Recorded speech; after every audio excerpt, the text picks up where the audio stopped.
এই জায়গাটি অস্ট্রেলিয়ার রাজধানী ক্যানবেরার ন্যাশনাল আর্বোরিয়ামে অবস্থিত। এখানে শতাধিক যত্ন সহকারে গড়ে তোলা বনসাই ও প্যানজিং প্রদর্শন করা হয়, যেগুলো প্রকৃতি ও শিল্পের এক অনন্য সমন্বয়। আসলে বনসাই কোনো আলাদা গাছের প্রজাতি নয়, বরং বিশেষ কৌশলে বছরের পর বছর ছাঁটাই, শিকড় নিয়ন্ত্রণ এবং যত্নের মাধ্যমে একটি সাধারণ গাছকে ক্ষুদ্র আকৃতিতে রূপ দেওয়ার একটি শিল্প। এবং একটি সুন্দর বনসাই তৈরি করতে সাধারণত 5 থেকে 10 বছর সময় লাগে। আর অনেক প্রদর্শিত বনসাই 20 থেকে 50 বছর বা তারও বেশি সময় ধরে পরিচর্যা করা হয়ে থাকে। কিন্তু বনসাইয়ের বয়স শত বছরেরও বেশি হয়, যা প্রজন্মের পর প্রজন্ম ধরে সংরক্ষিত হয়েছে।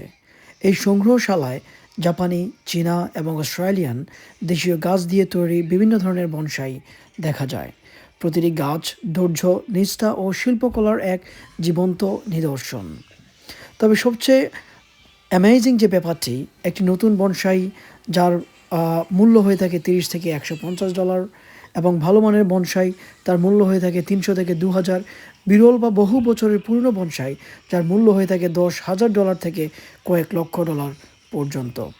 তবে এখানে গাছগুলো যেমন অনেক পুরনো বনসাই 100 থেকে 200 বছরেরও বেশি সময় ধরে এই গাছগুলোকে এখানে সংরক্ষণ করা হয়েছে।